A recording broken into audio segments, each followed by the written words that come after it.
आप सभी का हार्दिक स्वागत है टोटल फिलॉसफी चैनल पर। क्या आपने कभी सोचा है कि अगर मनुष्य केवल सोचने वाला प्राणी नहीं बल्कि विकसित होती हुई चेतना हो तो क्या होगा? अगर जीवन का लक्ष्य केवल मोक्ष नहीं बल्कि पृथ्वी पर ही दिव्यता को उतारना हो तो मानव इतिहास किस दिशा में मुड़ जाएगा?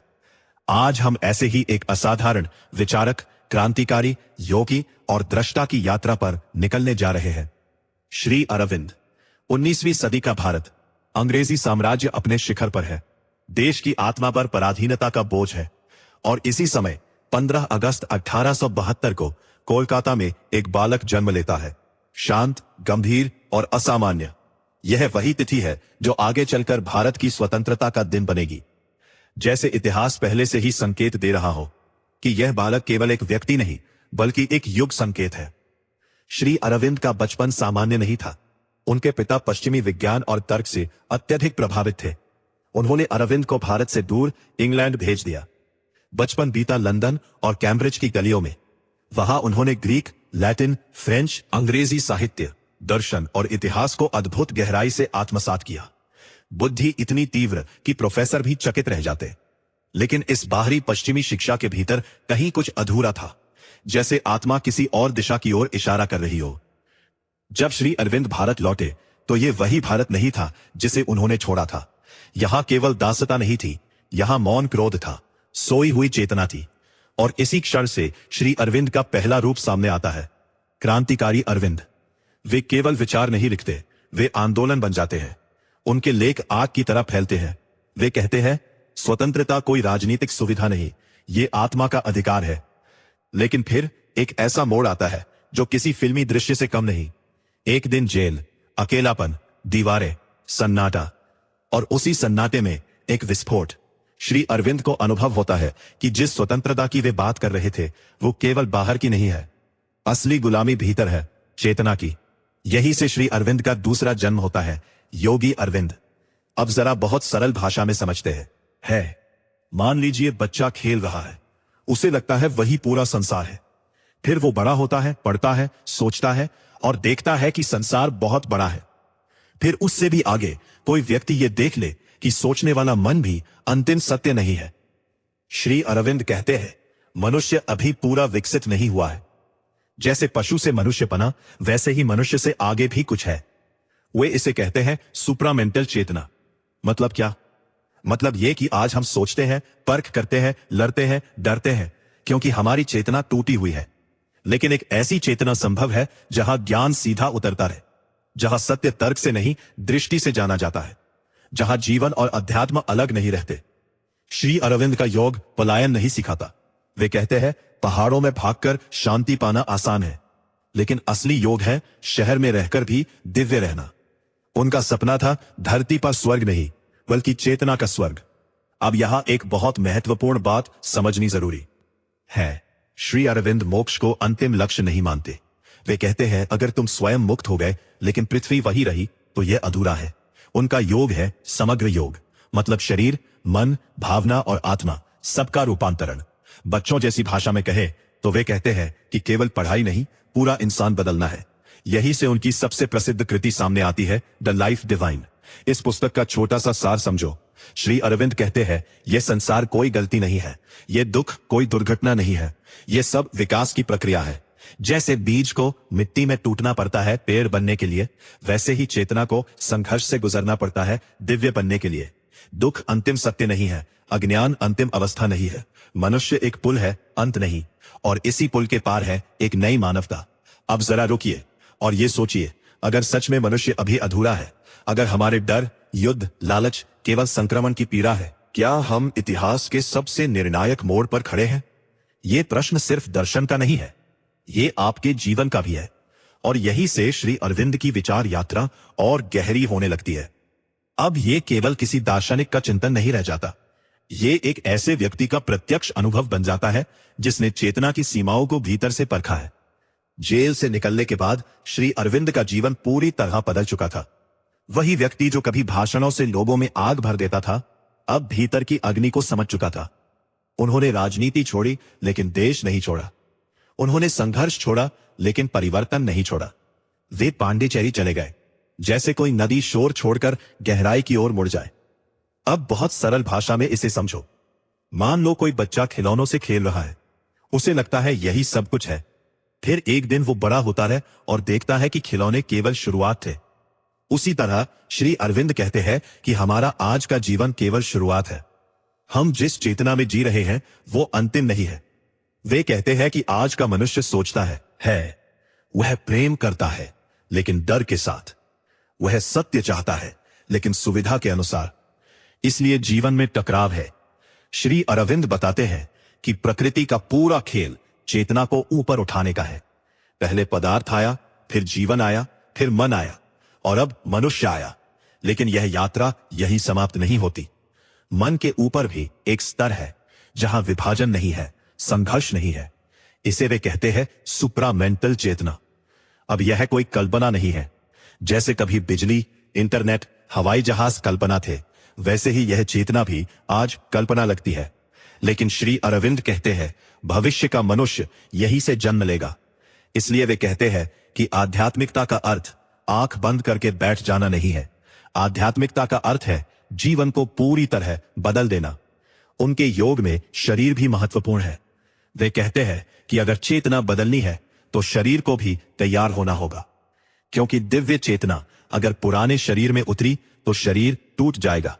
इसलिए उनका योग कठिन है, धीमा है, लेकिन सच्चा है। मत जागो, देखो, स्वीकार करो और धीरे धीरे रूपांतरित हो जाओ। अब उनकी एक और महत्वपूर्ण पुस्तक आती है, सावित्री। ये कोई साधारण कविता नहीं है, ये एक चेतनात्मक महाकाव्य है। सावित्री की कहानी सरल है। एक स्त्री मृत्यु से अपने पति का जीवन वापस ले आती है। लेकिन श्री अरविंद के लिए यह कहानी नहीं है, यह प्रतीक है। सावित्री है दिव्य चेतना, सत्यवान है मानव आत्मा, मृत्यु है अज्ञान।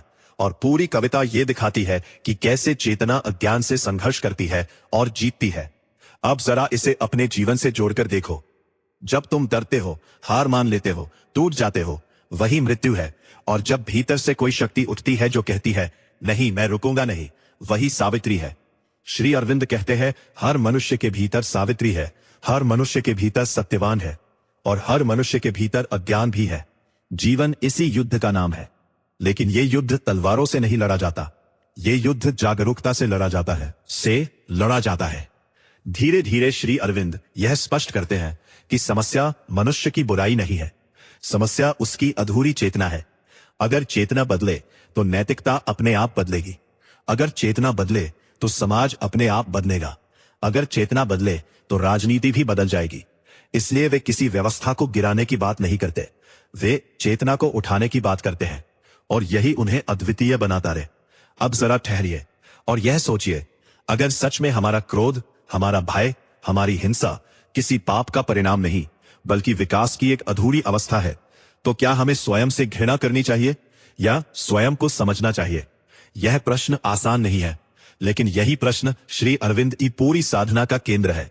अब श्री अरविंद के दर्शन का वह स्तर खुलता है जहां बातें केवल समझ की नहीं रहती बल्कि अस्तित्व को भीतर से हिला देने लगती है। यहां वे मनुष्य को केवल सोचने वाला प्राणी नहीं बल्कि एक प्रयोगशाला की तरह देखते हैं, जहां स्वयं प्रकृति कुछ नया रचने की कोशिश कर रही है। श्री अरविंद कहते हैं कि अब तक मनुष्य ने जो भी विकास किया है वह अधिकतर अचेतन या अर्धचेतन रूप से हुआ है। हम बदले हैं, लेकिन हमें पता नहीं चला कि हम कैसे बदले। जैसे बच्चा बड़ा हो जाता है, लेकिन उसे यह ज्ञात नहीं होता कि उसके भीतर हड्डियां कैसे बढ़ी, नसें कैसे बनी। प्रकृति चुपचाप अपना काम करती रही, लेकिन अब पहली बार प्रकृति ने स्वयं को जागरूक होने का अवसर दिया है, मनुष्य के माध्यम से। इसलिए श्री अरविंद का योग कोई पुरानी पुनरावृत्ति नहीं है, यह अतीत की वापसी नहीं है, यह भविष्य का उद्घाटन है। वे कहते हैं कि अब तक का अध्यात्म जीवन से भागता रहा। किसी ने कहा संसार मिथ्या है, किसी ने कहा शरीर त्यागो, किसी ने कहा कर्म छोड़ो। लेकिन श्री अरविंद कहते हैं अगर संसार ही त्यागने योग्य होता तो चेतना यहां उतरती ही क्यों? वे कहते हैं कि चेतना पदार्थ में उतरी है किसी भूल से नहीं बल्कि रचना के उद्देश्य से।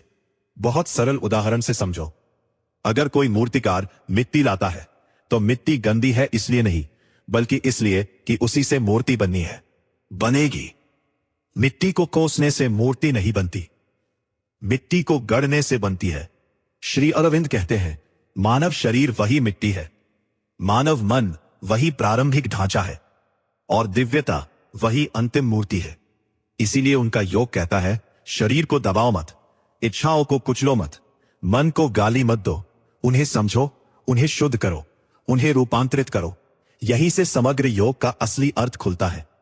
समग्र योग का अर्थ है ऐसा योग जो जीवन के किसी भी हिस्से को बाहर ना छोड़े। डर भी योग का हिस्सा है, क्रोध भी योग का हिस्सा है, प्रेम भी योग का हिस्सा है, संघर्ष भी योग का हिस्सा है। क्योंकि अगर तुम किसी चीज को बाहर कर देते हो तो वही चीज अंधेरे में ताकतवर हो जाती है। श्री अरविंद कहते हैं, अंधेरे से मत लड़ो, प्रकाश ले आओ। और यह प्रकाश किसी नैतिक उपदेश से नहीं आता, यह चेतना के उठने से आता है।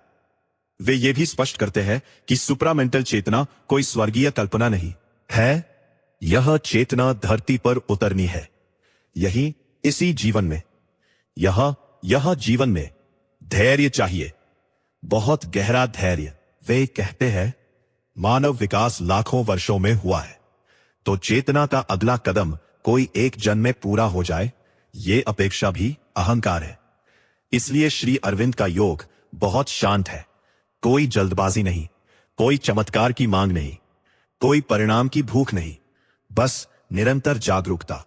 अब एक बहुत सुंदर और गहरी बात, श्री अरविंद कहते हैं कि जब चेतना बदलती है तो कर्म अपने आप बदल जाते हैं। नैतिकता आदेश से नहीं आती, नैतिकता दृष्टि से आती है। अगर तुम्हें सच में दिख जाए कि सामने वाला भी तुम्हारी ही चेतना का विस्तार है, तो हिंसा करना भीतर से असंभव हो जाता है, नियमों की जरूरत नहीं पड़ती। यही कारण है कि श्री अरविंद राजनीति से ऊपर चले गए। उन्हें समझ आ गया कि बिना चेतना बदले सत्ता बदलना केवल कुर्सियां बदलना है। वे कहते हैं, क्रांति बाहर नहीं, भीतर चाहिए। और यह भीतर की क्रांति सबसे कठिन है, क्योंकि बाहर दुश्मन दिख जाता है, भीतर दुश्मन भी तुम ही हो। अहंकार, भय, असुरक्षा, लालच, ये सब राक्षस नहीं है, ये अधूरी चेतना की छायाएं हैं। अगर चेतना पूर्ण हो जाए तो छाया अपने आप मिट जाती है। श्री अरविंद यहां एक और विस्फोटक बात कहते हैं। वे कहते हैं कि धर्म भविष्य में संस्थान नहीं रहेगा, धर्म भविष्य में अनुभव बनेगा। लोग किसी ग्रंथ के कारण नहीं, किसी पुजारी के कारण नहीं, किसी डर के कारण नहीं, बल्कि अपने ही अनुभव के कारण दिव्य बनेंगे। और यही कारण है कि श्री अरविंद किसी को धर्मांतरित नहीं करते। वे कहते हैं, मैं तुम्हें कुछ नहीं दूंगा, मैं तुम्हें तुम्हारी ही संभावना दिखा रहा हूं। अब यहां एक क्षण ठहरिए। अगर सच में मनुष्य एक संक्रमण है, अगर सच में हम अभी अधूरे हैं, और अगर सच में एक नई चेतना जन्म लेने वाली है, तो प्रश्न ये नहीं है कि क्या श्री अरविंद सही थे, प्रश्न ये है कि क्या हम उस परिवर्तन के लिए तैयार हैं। ये प्रश्न केवल दर्शन का नहीं है, ये आपके रोजमर्रा के जीवन का प्रश्न है। श्री अरविंद का दर्शन उस बिंदु को छूने लगता है जहां वो केवल विचार नहीं रहता, बल्कि जीवन जीने की नई शैली बन जाता है। यहां वे किसी ऊंचे आदर्श की घोषणा नहीं करते, बल्कि बहुत शांत स्वर में यह दिखाते हैं कि रूपांतरण वास्तव में होता कैसे है। श्री अरविंद कहते हैं कि चेतना का परिवर्तन किसी जोरदार अनुभव से नहीं होता, ना ही किसी एक दिन की साधना से। यह परिवर्तन धीरे धीरे बहुत साधारण क्षणों में घटता है, जैसे सुबह उठना, किसी से बात करना, काम करना, थकना, चुप बैठना। यही छोटे छोटे क्षण प्रयोगशाला बन जाते हैं। वे कहते हैं कि अगर तुम ध्यान केवल बैठकर करते हो और जीवन जीते समय भूल जाते हो, तो वो ध्यान अधूरा है। असली साधना तब शुरू होती है जब तुम्हारा ध्यान तुम्हारे बोलने के तरीके में उतर आए, तुम्हारे देखने के तरीके में उतर आए, तुम्हारे क्रोध और प्रेम दोनों में उतर आए। बहुत सरल शब्दों में वे कहते हैं, जो भी भीतर उठे उसे देखो, भागो मत, दबाओ मत, बस देखो। जब तुम क्रोध को देखते हो तो तुम क्रोध नहीं रहते, जब तुम भय को देखते हो तो तुम भय नहीं रहते, और जब तुम यह देख लेते हो वह नहीं हो जो उठ रहा है, तभी असली स्वतंत्रता जन्म लेती है। श्री अरविंद का यह कहना बहुत महत्वपूर्ण है कि मनुष्य का पतन किसी पाप के कारण नहीं हुआ। यह विचार वे पूरी तरह तोड़ देते हैं। वे कहते हैं, मनुष्य गिरा नहीं है, वह नीचे से ऊपर की ओर चढ़ रहा है। संघर्ष इसलिए है क्योंकि यात्रा अधूरी है। इसलिए वे आत्मग्लानि को सबसे बड़ा अज्ञान मानते हैं। खुद से नफरत करना आध्यात्मिकता नहीं है। खुद को समझना आध्यात्मिकता है। वे कहते हैं कि अगर कोई व्यक्ति स्वयं को ही स्वीकार नहीं कर पाया तो वह ईश्वर को भी स्वीकार नहीं कर पाएगा, क्योंकि जिसे तुम अपने भीतर नकारते हो वही बाहर भी नकारोगे। यही से उनका योग बहुत करुणामय हो जाता है। यह कठोर नहीं है, यह दंडात्मक नहीं है, यह मां जैसा है। श्री अरविंद कहते हैं, प्रकृति तुम्हें तोड़ना नहीं चाहती, वह तुम्हें तैयार कर रही है। और इसी तैयारी में जीवन के सारे विरोधाभास आते हैं, सुख और दुख, सफलता और असफलता, प्रेम और अलगाव, इन सब को वे योग का हिस्सा मानते हैं। अब यहां एक बहुत गहरी बात आती है। श्री अरविंद कहते हैं कि जब चेतना ऊपर उठती है तो व्यक्ति का जीवन स्वाभाविक रूप से सत्यपरक हो जाता है। उसे झूठ बोलने की जरूरत नहीं रहती, क्योंकि झूठ डर से पैदा होता है, और जहां डर नहीं वहां झूठ भी नहीं। नैतिकता तब नियम नहीं रहती, वो सहज हो जाती है। करुणा तब अभ्यास नहीं रहती, वो स्वभाव हो जाती है। और यही वो बिंदु है जहां नया मनुष्य जन्म लेना शुरू करता है। श्री अरविंद से कहते हैं, दिव्य मानव। ये कोई सुपर हीरो नहीं है, ये कोई चमत्कारी व्यक्ति नहीं है। ये ऐसा मनुष्य है जो भीतर से विभाजित नहीं है, जिसका मन एक बात कहता है, दिल दूसरी बात नहीं कहता, और कर्म तीसरी दिशा में नहीं जाते। अखंडता, यही दिव्य मानव का पहला लक्षण है। वे कहते हैं कि आज का मनुष्य टूटा हुआ है, सोच कुछ और, चाह कुछ और, करना कुछ और। यही टूटन दुख का मूल कारण है। जब चेतना बदलती है तो ये टूटन भर जाती है। धीरे धीरे जीवन में एक गहरी स्थिरता आती है, परिस्थितियों से हिलता नहीं। लहरें आती है लेकिन समुद्र स्थिर रहता है, और यही स्थिरता समाज में भी उतरती है। श्री अरविंद कहते हैं कि भविष्य का समाज डर पर नहीं टिकेगा, न कानून के डर पर, न दंड के डर पर, न ईश्वर के डर पर। भविष्य का समाज जागरूकता पर टिकेगा, जहां लोग अच्छा इसलिए नहीं करेंगे क्योंकि डर है, बल्कि इसलिए करेंगे क्योंकि उन्हें दिख रहा है। ये विचार आज भले ही असंभव लगे, लेकिन कभी लोकतंत्र भी असंभव लगता था, कभी विज्ञान भी असंभव लगता था। श्री अरविंद का पूरा जीवन यही कहता है, आज का असंभव कल का स्वाभाविक होता है। अब जरा ठहरिए, अगर सच में जीवन आपको तोड़ने नहीं बल्कि गढ़ने आया है, अगर हर चुनौती किसी गलती की सजा नहीं बल्कि चेतना के विस्तार का अवसर है, तो क्या आप अपने जीवन को एक समस्या की तरह देखना चाहेंगे या एक प्रयोग की तरह? यह प्रश्न बहुत साधारण लगता है, लेकिन यही से पूरा जीवन बदल जाता है। श्री अरविंद की यात्रा अब अपने अंतिम चरण की ओर बढ़ रही है। यह दर्शन अपने निष्कर्ष की नहीं, अपने मौन की ओर जाएगा। यह यात्रा अपने उस बिंदु के निकट पहुंच रही है जहां श्री अरविंद का दर्शन किसी निष्कर्ष की घोषणा नहीं करता, बल्कि एक गहरी आंतरिक स्थिरता में स्वयं को प्रकट होने देता है। यहां न कोई नारा है, न कोई आदेश, केवल एक शांत संकेत है, जैसे कोई उंगली आकाश की ओर उठी हो और शब्द पीछे छूट गए हो। श्री अरविंद कहते हैं कि जब चेतना सच में बदलने लगती है तो व्यक्ति को यह अनुभव होता है कि जीवन अब उसे धकेल नहीं रहा। घटनाएं आती है लेकिन वे भीतर टकराव पैदा नहीं करती। पहले हर घटना मेरे साथ ऐसा क्यों का प्रश्न उठाती थी, अब वही घटना केवल घटती है, प्रश्न गिर जाता है, और प्रश्न के गिरते ही बहुत सी पीड़ा भी गिर जाती है। इस अवस्था में मनुष्य यह भी देखता है कि उसकी पहचान अब किसी एक भूमिका से बंधी नहीं है। वो पिता भी है, कर्मचारी भी है, मित्र भी है, साधक भी है, लेकिन इनमें से कोई भी उसकी संपूर्ण पहचान नहीं है। वो इन सबको जीता है लेकिन इनमें कैद नहीं होता। यही आंतरिक स्वतंत्रता श्री अरविंद के योग का मौन फल है। वे कहते हैं कि चेतना के रूपांतरण का एक बड़ा संकेत यह है कि व्यक्ति अब स्वयं को सुधारने के लिए हिंसा नहीं करता, ना आत्मदंड, ना आत्मघृणा। पहले लगता था कि कठोर हुए बिना परिवर्तन नहीं होगा, अब दिखता है कि कठोरता स्वयं बाधा थी। परिवर्तन प्रेम से होता है, समझ से, धैर्य से। श्री अरविंद का यह दृष्टिकोण बहुत गहरा है। वे कहते हैं कि प्रकृति कभी भी अपने साधन को नष्ट नहीं करती, वह उसे रूपांतरित करती है। इसलिए शरीर को शत्रु मत बनाओ, मन को दुश्मन मत बनाओ, भावनाओं को दोष मत दो। यही सब तो वह सामग्री है जिनसे भविष्य का मनुष्य बनेगा। इस समझ के साथ जीवन में एक अजीब सी सहजता आने लगती है। काम होते हैं, जिम्मेदारियां निभाई जाती हैं, लेकिन भीतर कोई भारीपन नहीं रहता, जैसे किसी ने जीवन के कंधों से अनावश्यक बोझ उतार दिया हो। और इसी हल्केपन में कार्य अधिक शुद्ध हो जाते हैं। श्री अरविंद कहते हैं कि जब चेतना ऊपर उठती है तो कर्म सेवा बन जाते हैं। तब व्यक्ति यह नहीं पूछता कि मुझे क्या मिलेगा, वह केवल यह देखता है कि यह क्षण मुझसे क्या मांग रहा है, और वही करता है, बिना अपेक्षा, बिना सौदेबाजी। यही से उनका दर्शन अत्यंत व्यावहारिक हो जाता है। यह ध्यान कक्ष से निकलकर रसोई, कार्यालय, सड़क, समाज, हर जगह उतर आता है। आध्यात्मिकता अब कोई अलग क्षेत्र नहीं रहती, वह जीवन की गुणवत्ता बन जाती है। धीरे धीरे यह भी स्पष्ट होने लगता है कि श्री अरविंद का लक्ष्य कोई आदर्श समाज खड़ा करना नहीं था। वे जानते थे कि बाहरी पूर्णता एक भ्रम है। उनका लक्ष्य था जागरूक समाज, ऐसा समाज जहां लोग अपने अंधेपन को पहचानते हो, जहां गलती को स्वीकार करना कमजोरी ना हो, जहां सीखना अपमान ना हो, और इसी जागरूकता से भविष्य का मार्ग खुलेगा। यह उनका अटूट विश्वास था। अब इस यात्रा के अंतिम क्षणों में एक बात बहुत साफ होकर सामने आती है। श्री अरविंद ने कभी यह नहीं कहा कि मुझ पर विश्वास करो। उन्होंने केवल इतना कहा, देखो, अपने भीतर देखो, अपने अनुभवों में देखो, जीवन को ध्यान से देखो, और जो दिखाई देगा वही तुम्हारा सत्य होगा।